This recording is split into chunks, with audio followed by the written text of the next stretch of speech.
धार्मिक कहने वाली सरकार भगवान श्री कृष्ण के प्रिय खाद्य पदार्थों दही और मक्खन तक पर जीएसटी लगाती है और बात करती है मध्यम वर्ग की हिमायती होने की। बच्चों की किताब और पेंसिल तक पर टैक्स लगाने वाले सरकार से मैं पूछना चाहता हूं कि आप मध्यम वर्ग का हितैषी बताते हैं खुद को, तो शर्म नहीं आती है? आप ही ने 1 मार्च 2018 को किंग अब्दुल्ला को, जॉर्डन के किंग अब्दुल्ला को मेहमान बना करके इसी दिल्ली में एक कॉन्फ्रेंस में कहा था कि मैं मुसलमानों के एक हाथ में कंप्यूटर और दूसरे हाथ में कुरान देना चाहता हूं। कंप्यूटर देने की बात तो छोड़िए, पढ़ाई के लिए जो स्कॉलरशिप मिल रही थी उसको भी छीन लिया आपने। हम समझते हैं इस साजिश को। आप माइनॉरिटी मिनिस्ट्री का बजट काटते काटते एक दिन मिनिस्ट्री को ही बंद कर देना चाहते हैं। वो जहर देता तो सबकी नजर में आ जाता, सो ये किया कि हमें वक्त पर दवाएं न दी। आखिर कौन सी नफरत है?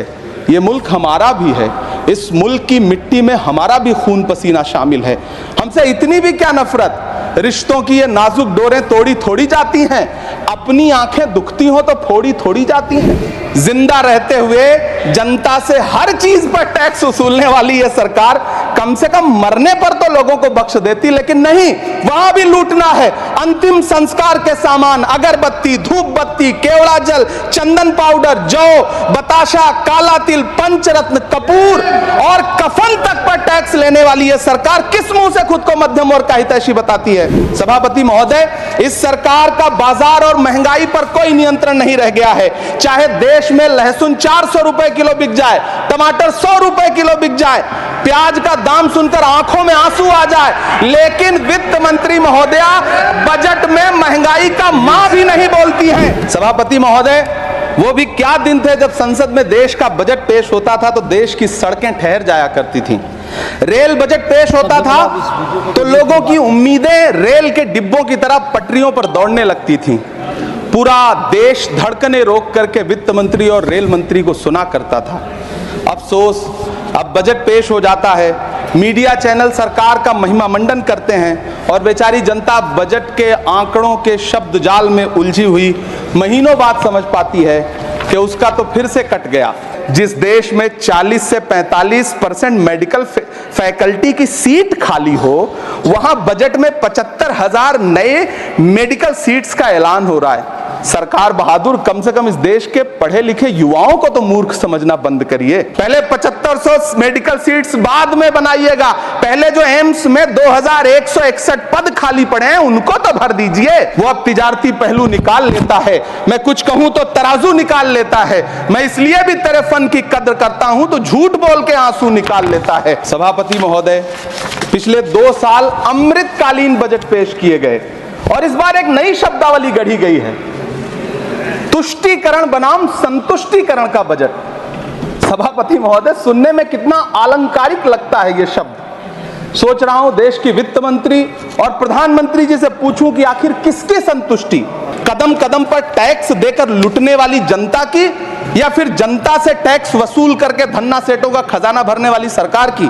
किसकी संतुष्टि? जिस बजट में मनरेगा के लिए 1 रुपए की बढ़ोतरी ना हो, जिस मनरेगा से करोड़ों मजदूरों के घर में चूल्हा जलता हो, उस मनरेगा में काम करने वाले गरीब मजदूरों के लिए अगर आपके खजाने से 1 रुपया भी इजाफी नहीं निकल सका तो भला कौन संतुष्ट हुआ साहब? इस देश का गरीब मजदूर या आपके उद्योगपति दोस्त? वो जो महाराष्ट्र में लोकसभा और विधानसभा के बीच में 40 लाख मतदाता बढ़ाए गए थे, अरे उन्हीं के लिए मनरेगा का थोड़ा सा बजट बढ़ा देते। क्या उसमें मनरेगा का एक भी मजदूर नहीं था 40 लाख लोगों में? सारे के सारे 12 लाख की छूट वाले से आगे के लोग थे। कल जब वित्त मंत्री जी देश की संसद में भाषण दे रही थी तो वहां मुंबई में कोई गरीब इंसान जब अपनी जेब टटोल करके अपनी मोटरसाइकिल में 1 लीटर पेट्रोल भरवा रहा था तो उस पेट्रोल की कीमत थी 103 रुपया प्रति लीटर। आखिर इतना महंगा पेट्रोल डीजल खरीद के कौन संतुष्ट हो रहा है? इस देश के गरीब लोग या फिर सरकार के चहेते धन्ना सेठ? वित्त मंत्री जी इस बजट को मध्यम वर्ग को संतुष्ट करने वाला बजट बता रही हैं। अरे मैडम, हम आप यहां पर बैठे रहते हैं और वहां बाहर इसी दिल्ली में 1 लीटर दूध, चाहे वो अमूल का हो या फिर मदर डेयरी का हो, उसकी कीमत 73 रुपए लीटर है। इतना महंगा बेच करके कौन संतुष्ट हो रहा है, गरीब जनता या आपके धन्ना सेठ दोस्त? सभापति महोदय, मैं तो वित्त मंत्री जी से पूछना चाहता हूं आपके माध्यम से कि शायद आपको पता ही नहीं है कि गृहस्थी चलाने वाली एक गृहिणी की मुश्किलें क्या क्या होती हैं। आपने कभी सोचा भी नहीं होगा कि जब वो किचन में सब्जी बनाने के लिए कढ़ाई में तेल डालती है तो उसके साथ उसके आंसू भी गिरते हैं। सभापति महोदय, शायद उन्हें पता भी ना हो कि एक छोटी सी गाड़ी और एक छोटे से फ्लैट का ईएमआई भरने के बाद इस देश का एक गरीब इंसान जब अपने बच्चों की फीस भरने के बारे में सोचता है तो उसे कितनी खुशियों का गला घोंटना पड़ता है। शायद उनको पता भी नहीं है कि फसल बेच करके बिटिया की शादी का सपना सजाने वाला किसान जब अपनी फसल बर्बाद देखता है तो कितनी रातें सो भी नहीं पाता है। सभापति महोदय, शायद वो कभी इस पीड़ा को समझ ही नहीं पाएंगी कि परिवार के किसी एक सदस्य को कैंसर जैसी बीमारी हो जाए तो घर और जमीनें गिरवी रख उठती हैं लेकिन इलाज नहीं हो पाता। इसी देश की संसद में कभी स्वर्गीय सुषमा स्वराज जी ने कहा था कि जब देश की करेंसी गिरती है तब देश की प्रतिष्ठा गिरती है। एक तरफ कोलंबिया जैसा छोटा सा देश और उसके प्रधानमंत्री गुस्तावो पेत्रो खड़े हैं जो कोलंबिया के नागरिकों को हथकड़ी लगाकर लाने वाले जहाज को अमेरिका बैरंग वापस लौटा दे रहे हैं, और दूसरी तरफ हमारे प्रधानमंत्री जी खड़े हैं जो बेड़ी और हथकड़ी लगा करके लाए गए बेटों के अपमान पर एक शब्द नहीं बोल रहे। सभापति महोदय, मैं इतिहास के पन्ने पलट रहा हूं, मुझे दो किरदार याद आ रहे हैं। एक तरफ निक्सन के 7वें बेड़े की धमकियों के सामने लोहे की तरह अडिग इंदिरा गांधी खड़ी हैं, तो दूसरी तरफ खुद ही नमस्ते ट्रंप का नारा लगाते हुए प्रधानमंत्री जी खड़े हैं। मेरे कानों में सुषमा स्वराज जी की आवाज गूंज रही है। बहुत कम बोलने वाले डॉक्टर मनमोहन सिंह ने बहुत ज्यादा बोलने वाले प्रधानमंत्री जी को जब देश की बागडोर सौंपी थी तो $1.58 का था, आज 85 से 87 के बीच में झूल रहा है। इन दिनों रुपए की अहमियत गिरती है तो न तो देश की प्रतिष्ठा गिरती है ना प्रधानमंत्री की गरिमा। जिस देश में 80 करोड़ लोगों को 5 किलो राशन के लिए कतारों में लगना पड़ता हो, उस देश में यह सरकार 12 लाख तक के टैक्स न लेने के लिए अपनी पीठ थपथपा रही है। हुकूमत इस कदर आवाम पर एहसान करती है, ये आंखें छीनती है और चश्मे दान करती है।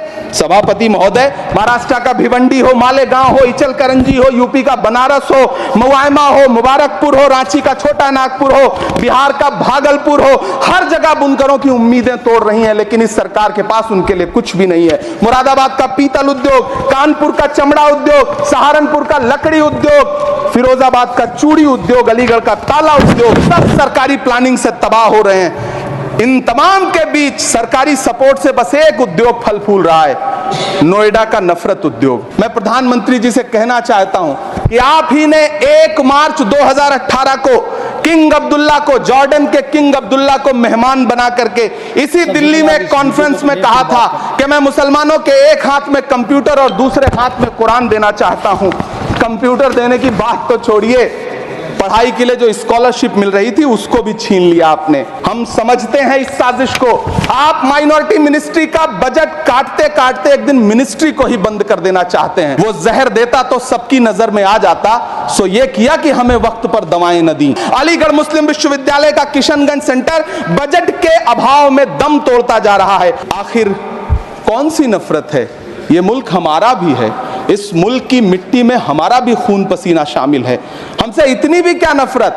रिश्तों की ये नाजुक डोरें तोड़ी थोड़ी जाती हैं, अपनी आंखें दुखती हो तो फोड़ी थोड़ी जाती हैं। अल्पसंख्यक मंत्रालय का बजट काटकर मौलाना आजाद नेशनल फेलोशिप बंद कर देना, प्री मैट्रिक स्कॉलरशिप बंद कर देना, नई मंजिल योजना बंद करना, धरोहर योजना बंद करना। मुझे सरकार से पूछना है कि कौन संतुष्ट हुआ? इस देश का अल्पसंख्यक संतुष्ट हुआ है या आप संतुष्ट हुए? किसका संतुष्टीकरण? काश ये बजट बीपीएससी के पेपर लीक की शिकायत करने वाले नौजवानों पर बरसती हुई पुलिस के लाठियों पे, जख्मों पर मरहम लगा पाता। सभापति महोदय, पिछले 80 दिन से 70 साल का एक बुजुर्ग एमएसपी की लीगल गारंटी मांगता हुआ आमरण अनशन पे बैठा हुआ है। काश ये बजट किसान नेता जगजीत डल्लेवाल की टूटती हुई सांसों की पीड़ा सुन पाता। काश ये बजट प्रतियोगी परीक्षाओं की तैयारी के लिए दिल्ली, कोटा, पटना, अहमदाबाद जैसे शहरों में, इलाहाबाद जैसे शहरों में किताबों के साथ गल रहे युवाओं के सपनों को जिंदगी दे पाता। काश ये बजट वंदे भारत के सुनहरे विजुअल के बजाय देश की गरीब जनता को कुछ और पैसेंजर ट्रेनें दे पाता। काश ये बजट सीनियर सिटीजन को ट्रेन टिकटों में मिलने वाली रियायतें वापस लौटा पाता जिनको सरकार ने कोविड के नाम पे छीन लिया था। काश ये बजट किसानों की राह में कीले नहीं बल्कि कालीन बिछाने वाला बन पाता। काश ये बजट सरकारी मालिकों को यह समझा पाता कि नेहरू को कोसने से अर्थव्यवस्था नहीं सुधरेगी, उसके लिए डॉक्टर मनमोहन सिंह साहब की अर्थ नीति अपनानी पड़ेगी। पिछले 11 साल से नेहरू जी को कोस रहे हैं, आखिर कब तक कोसिएगा? थोड़ा पंडित नेहरू जी के बारे में पढ़िए, तब पता चले कि पंडित नेहरू की शख्सियत का नाम है। दुनिया का पहला ऐसा राजनेता जिसने अपनी जिंदगी की आजादी के लिए, देश की आजादी के लिए 3259 दिन अंग्रेजों की जेल में बिताए। पंडित नेहरू एक ऐसे महान शख्स जिनके पिता पंडित मोतीलाल नेहरू, जिनकी बहन विजय लक्ष्मी पंडित, जिनके बहनोई पंडित रंजीत सीताराम, जिनकी बेटी इंदिरा गांधी, जिनके दामाद फिरोज गांधी, सब ने अंग्रेजों से लड़ते हुए स्वतंत्रता आंदोलन में जेल काटी। आप किस मुंह से उनकी लकीर छोटी करने की बात करते हैं? नहीं कर पाइएगा, 7 जन्मों में नहीं कर पाइएगा, क्योंकि जिस्म की मौत कोई मौत नहीं होती है। जिस्म मिट जाने से इंसान नहीं मर जाते, धड़कने रुकने से अरमान नहीं मर जाते, सांसें थम जाने से ऐलान नहीं मर जाते। जिस्म की मौत कोई मौत नहीं होती है। सभापति महोदय, मैं आपके सामने खड़ा होकर के एक बहुत छोटी सी कहानी सुनाना चाहता हूं। कि महान बादशाह सिकंदर ने जब यूनान फतेह किया तो जीत का जश्न मनाने के लिए शहर की सड़कों पर निकला, तो उसने देखा कि पूरा शहर तो जश्न मना रहा है, एक फकीर सड़क के किनारे चादर तान के सो रहा है। सिकंदर को गुस्सा आया, घोड़े से उतरा, उस फकीर के पास गया और उसे सोता देख करके उसे जोर की एक लात मारी और लात मार के कहा कि क्यों रे फकीर, मैंने यूनान फतेह कर लिया, लोग जश्न मना रहे हैं और तू सो रहा है। उस फकीर ने उन्नीदी आंखों से सिकंदर को देखा और देख करके कहा कि शहर जीतना बादशाहों का काम है, लेकिन लात मारना तो गधे का काम है। सभापति महोदय, गरीब जनता को लात मारना बंद करिए। ये अमीरों के लिए बनाया गया बजट है, ये निराशाजनक बजट है। हम अमृतकाल सुनते आ रहे थे, ये अमृतकाल इतनी जल्दी समाप्त हो गया कि अब अमृतकाल का कोई नाम तक नहीं लेना चाहता है। इसलिए मैं इस सदन में खड़ा होकर के देश की वित्त मंत्री महोदया से कहना चाहता हूं कि आपने अल्पसंख्यकों के बजट में जो कटौती की है उसको बहाल करिए। आपने मनरेगा को जो स्थिर रखा है उसका घाटा 9,754 करोड़ है, कम से कम उतना बढ़ा करके फिर से उसे बहाल करिए। नौजवानों के लिए रोजगार दीजिए, किसानों को एमएसपी की लीगल गारंटी दीजिए। यही मैं आपसे अपील कर रहा हूं। धन्यवाद सर, आपने इतना जो समय दिया उसके लिए।